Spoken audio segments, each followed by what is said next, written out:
असी जथगदौर से सूरा नंबर 40 गाफिर सूरा गाफिर के आया नंबर 41 दई को ngarang chatheb du makhani se ngarang idi wari du loidri wari edi hujiki iman wala ama changjil aga hairab du firaun ge ko mi singda adu idi makha chathari a'udhu billahi minash shaitanir rajim bismillahir rahmanir rahim رب اشرح لي صدري ويسر لي أمري واحلل عقدة من لساني يفقهوا قولي رب زدني علما رب زدني علما سبحانك لا علم لنا إلا ما علمتنا إنك أنت العليم الحكيم هو أيجي ميسين كارينو أين نخويبو كورغا هنغنبغي مايكيدا نخوينا دي أيبو كوري بسيبو ميدا سمعينشو هاي بسكيدنا إيمان ولا دونا नखोइना कौरी अइबु अल्लाहबु थाजदनबा अमसुंग मंगोंदा लोइनबसिंग थंजिनबा मदुगी अइंगोंदा ज्ञान लैतबा अदुगा अइना कौरी नखोइबु पांगलबदुदा मतम चुप्पगी नाकपि हैबदुदा हुजिकी इमानवाला मिसिना हाइरिसि नखोइंदि कौरी एबा अल्लाहगा लोइना हन्नबा इसे अल्लाहबदि लालिबा मिसिंगदुसु मपु अम्बुदि अदुदुगा अमका अतोपगिसु हाइबि इन्नबा अतोपसु मरक्ता थमनबगी कौरी एबा नखोइना अदुगी मतंगदा अइंगोंददि ज्ञान केमत लैतबा नखोइना हाइरदि मतंगदा अइंगोंदा दलील लैतबा अइंगोंदा ज्ञान लैतबा अल्लाहनसु हाइरक्तबा पो अदुगा अइंदि कौरिसिना करमाइना कराइदा कौरि हाइबदा नखोइबु पांगलबदुदा मतम चुप्पगी ngakpi हाइबदुदा सिसु हाइमाना को सोइदना मक मदुगी माइकैदा नखोइना अइबु कौरिबदुदि निजबा अमा पिबिबगी मतिक लैतबनी ताइबंगसिदसु नत्रगा आखिरतसु अदुबु अखोइना हनगदौरिबदि अल्लाहदनी अदुगा लमहेनबसिंगदुदि मैदा लैगदबसिंगनी सिसि कनानो करिनो इमानवाला अमा जंगा हाइरबे वरिद नत्रसि कनानो करिनो खंगबनते सिगी मतेकसिदा मूसा अलैहिस्सलाम की किस्सा सिगी वरि मतेकसिदा अल्लाह लिबिरिसिदा ज्ञानम सुकोन लांबु फंगे बाय अराबदि चेल आगे इमानवाला थाजबा मी अमन सुमाइना हाइररि मे मा पैगंबर ओरंबे आय नत्रगा फरिस्ता ओरंबे आय नत्रगा अल्लाह के रसूल अंग कनागु ओरंबे आय अदुगी तो कनानो ताक्त्रिसी अल्लाह ना मागी दरकार लैते बा अल्लाह दा उजिकी कौरली बता अरि बा हाइररि बा मीसे ईमान वाला ने बा थाजब मी ने बा मा से कनानो करिनो अदुगी अखोइदा दरकार लैते अखोइदा अल्लाह ना हाइबदि इनगदम या यान तारिब्रा अल्लाह ना सुखान थब मी की दरकार होइदेना पलमद्रब अदुदगी रसूल दसु तोइना पल्लिदना नंगदि पाउ योहनबो खक्तनि मोय मथक्ता दरोगा नत्ते नंग मखोय मथक्ता असिना रांग नत्ते हाइद्रो तोइना अदुई पोतुनि सि खान अल्लाह खक्तन हाइब इनगदबा होजिकी रसूल दसु ईमान वाला दसु अजौ बुजुर्ग दसु मरक्ता यारक यारो है अल्लाह की ऑर्डर सिगी मरक सि खान थब थोकपन एखोइदि होजिकी मरकी दुने थिना खसि कराई वांगना योबनो मागी इल्म से मागी ममाइदना नूर क्याम पई मासी कराइदे होरकपनो कराइदे लोरकपनो करम बग्रेट मासी का सनत पाइरकपनो सिने बे खोइना इना खरसि मरक क्याम मदुगी मतिक मगुनसि थागल होगदगी मागी यानजिल होगदगी नत्र माने श्री बोजि खान थगदमी नखोइना निंगसिंग लक्कनी अइना हाइरिबसि नखोइदा अइदी सिन्नजरी अइगी वफम अल्लाहदा सिसु हाय मान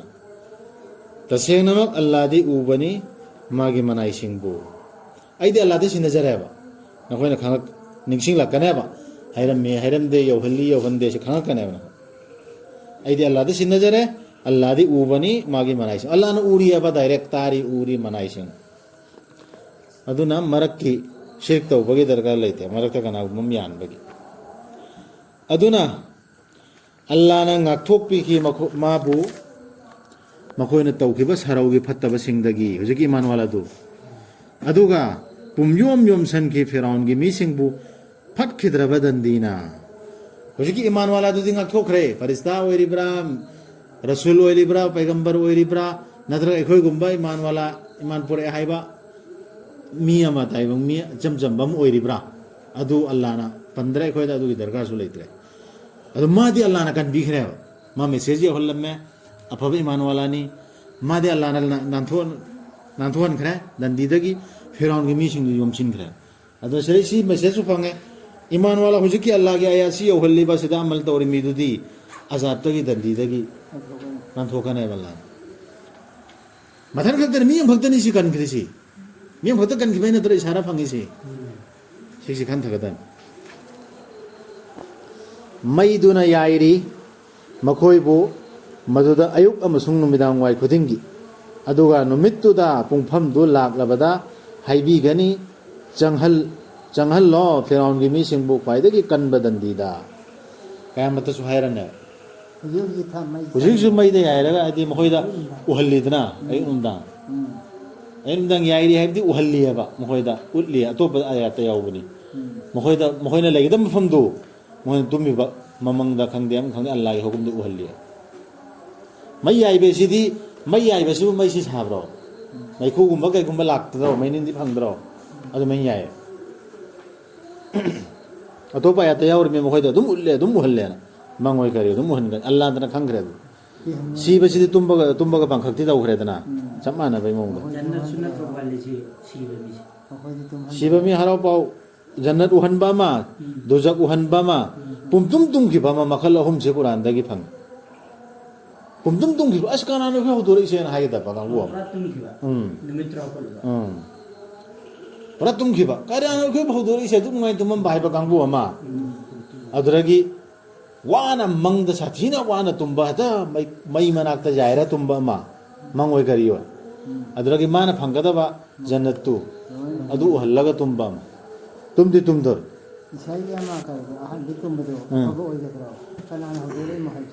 मखोइदो अफबो ओइनी हिसाब किताब उतकदोरी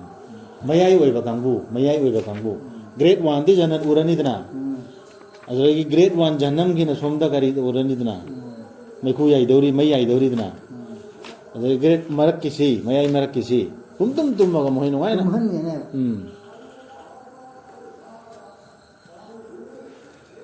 लियो मखोइना मरई ये नगदबदो मैनुंगदुदा मरई ये नगदब नुंको ली दौरी अल्लाह नको असोनबा सिंगदुना हाइगनी अरिंगबा सिंगदुदा तसेंगनमक अखोइदी सुपनगी नखोइगी तुंग इल्लुबनी अदुना नखोइना लौथोकपिगदरा अखोइदगी मैगी सरुक खरा माई लीडर सिंगदुना हाइदौर मी फेराउन ओइरो कारुन ओइरो मोइरो माई मगी खुनगी मतमदुगी निंगथौ लीडर मुफ्ती ओइरो अमोइरो एनी ओइरो लीडर सिंगदुना मतुंग इलहनबा सिंग लीडर सिंगदुना हाइदम असोनबा सिंगदुना है नखोइना yang hanbibu ngamgadre khoise ekhoi नखोइना Hibi इल्लुबैनी सी एना अरिंग बसिंगदुना हाइरकनी हमको लीडर सिंगदुना हाइरकदौरे तसेंगनमक एखोइ पुमनमक मसिगी मनुंगदा लैरबनी तसेंगनमक अल्लाहना विचार तौबीख्रबनी मागी मनाई सिंगी मरक्ता विचार दु तौख्रेबा अल्लाहना फैसला ताख्रे एखोइ पुन्ना नखोइसु एखोइसु पुन्ना लैरमने सिदा अदुगा मैनुंगदा लैबसिंगदुना हाइरकनी जहन्नम पानबा सिंगदा जहन्नम पानबा सिंगदा आदि दरोगा सिंगदु जहन्नम गाइ सिंगदु हाई जबियो नखोइगी रप्ता नोंगमदंग यांगहनबिनाबा इखोइदा दंदीसी दरोगा सिंगदु हाइरकदोरबी वासमेन सिंगदुदा हाइरोने फरिस्ता नोंगतदी इखोइदा यांगहनबिउदा दंदीसेना हाइरकने मखोइना हाइगनी लाखिदब्रा फरिस्ता सिंगदुना हाइरकदोरमी लाखिदब्रा नखोइदा नखोइगी रसूल सिंग तसेंग लबा खुदम सिंगा लोइनना मखोइना हाइगनी होय लाखी पानब सिंगदुना हाइरकनी अदु ओइरबदी नखोइ नसाना हाइजौ अदुबु करिसु नत्ते थाजदब सिंगना हाइजबदुदी लंफैनब नत्तना अरियंब ताब नत्तना फरिस्ता सिंगदुना हानी नखोइ फरिस्ता नखोइदा लाखिद्रो मेसेज होनबा कुरान लाखिद्रो जबूर लाखिद्रो इंजिल लाखिद्रो होनबा लाखि खोइ खोइने पारमे मियुमदि लेहौरि मे हाइरने कुम्मने बेयारने अदु नखोइ नसाना हाइजरो ना हाइरा अदु अरियंब तारने हाइजर सुखाना रोय तसेनमक अखोइना हाइबदि अल्लाहना तेंबांग बिगनी अल्लाह के रसूल सिंह अमसुंग थाजब सिंहबु ताइबंगसिगी पुंसीदसु अमसुंग साखी सिंह लेपखलकदब नुमित्तसु सि पूरा स्टेटमेंट क्लियर नि सि ताव यान तारिब्रा ताइबंगसिदसु अदुरगी आखिरतसु सिक्सि पूरा क्लियर स्टेटमेंट चेन हलोयबा फत्तबदा थाजदब कांगुगी मरक्ता दंदीदा कैदा चेन हलोय अदु एखोइदा कैगुंबदा सामता अदु चांगेंग अल्लाह की चांगेंग दिलौने हाइरेदना एखोइदि थाजगदमे अदु अमना अदु याम चोपोयबा दुनिया सिदा सजा फंगोय चोपोय अकन बहुजि मखोइदा पिग्रिसे थाजदबे सजा असिदगी क्लियर ओइगने आदसु सिदसु नुमित्तु मदुदा करीसु कानरोइदबा अरानबा तौबसिंगदा मखोइना मरम हाइजबना मखोइगिदी इंथोकपनी मखोइगिदी फटखिद्रबा युमनी करिगुमदा अरानबा तौखरबा लागे ऐसी पाइदना चलहौदा मिसिंगदो करिगुमेमता हाइजे चचबा करिमता यारोय करिगुम मरम पुथोकपा यारोय वसीलाम पुथोकपा यारोय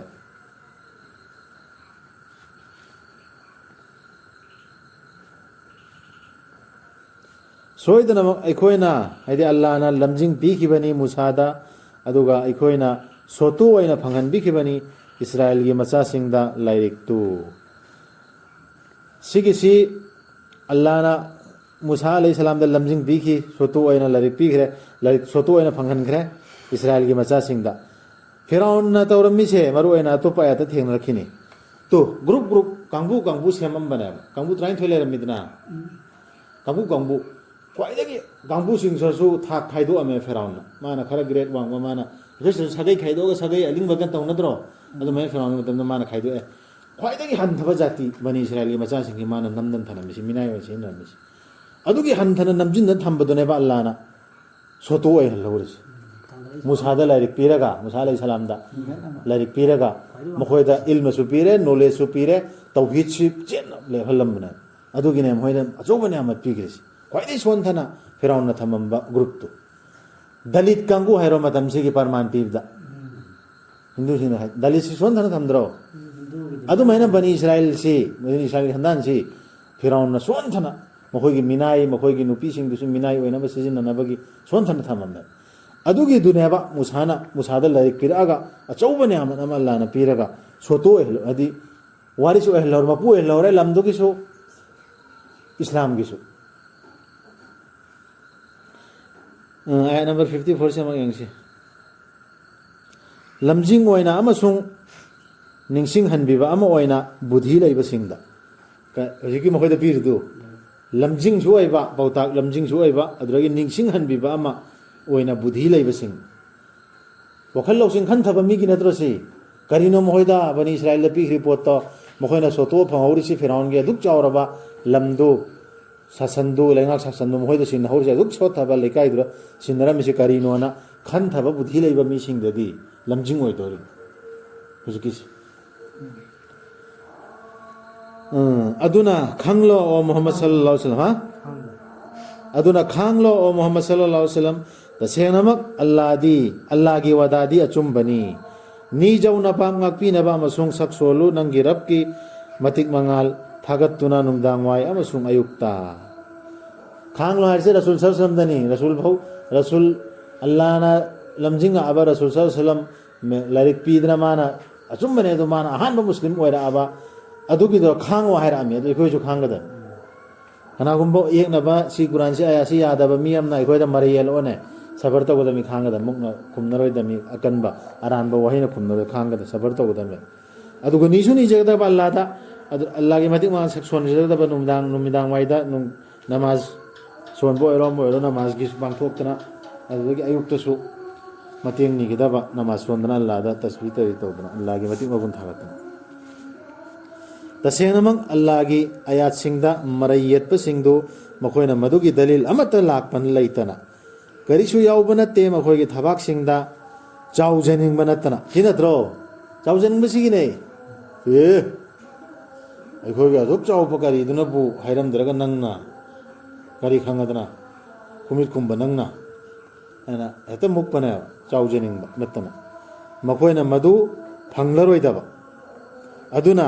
चंगजफम निजो अल्लादा तसेनमक अल्लादी अताबदुनी औबदुनी सि आया सिंगसि मुनमुन खन थगदमिगो आसमान सिंग अमसुंग पृथ्वीबु सेमबना हेन चाउबनी मियोइबबु सेमबदगी तौमसुंग मी अयामबना खंगदबनी आसमान पृथ्वी सेमबसिन हेन चाउब नद्रो मी सेमबदैदे इखोयगी लौसिंगना सुंग खंथबदा सि मी अयामबना सिजि खंथदे खंगदे मानब नत्ते मितांगबगा उबगा नत्रगा थाजबा अमसुंग अफबा थबकसिंग तौबसिंगा फत्तबा तौबसिंगा खजिक्तनी नखोयना खंथरिबदु सिसु खंथगदब मितांगबगा उबगु मानब्रो कुरान के ऐसी सुबु उदरबा मी ꯑꯗꯨꯒ ꯄꯪꯉꯥꯡꯇ ꯉꯥꯡꯉꯤꯕꯁꯤꯅ ꯍꯔꯥꯝꯅꯤ, ꯁꯤꯅ ꯃꯀ꯭ꯔꯨꯅꯤ, ꯁꯤꯅ ꯁꯨꯟꯅꯠꯅꯤ, ꯁꯤꯅ ꯅꯥꯐꯜꯅꯤ, ꯁꯤꯅ ꯌꯥꯡꯈꯩꯅꯤꯊꯣꯏꯅꯤꯅ ꯉꯥꯡꯉꯤꯕ ꯃꯤ ꯀꯨꯔꯥꯟꯒꯤ ꯑꯌꯥꯠꯅ ꯁꯨꯈꯪ ꯈꯪꯗꯕ, ꯀꯨꯔꯥꯟꯒꯤ ꯑꯌꯥꯠ ꯑꯝꯇꯁꯨ ꯄꯟꯗꯕ, ꯑꯗꯨꯏꯗꯨꯒ ꯁꯤꯒꯤ ꯑꯌꯥꯠꯁꯤ ꯈꯪꯉꯒ ꯉꯥꯡꯉꯛꯏ ꯃꯤꯗꯨꯒ ꯃꯥꯟꯅꯒꯗ꯭ꯔꯣ? ꯑꯗꯨꯒꯤ ꯄꯔꯃꯥꯟꯅꯤ, ꯃꯃꯤꯠ ꯇꯥꯡꯕꯒ ꯑꯎꯕꯒ ꯃꯥꯟꯅꯒꯗ꯭ꯔꯥ?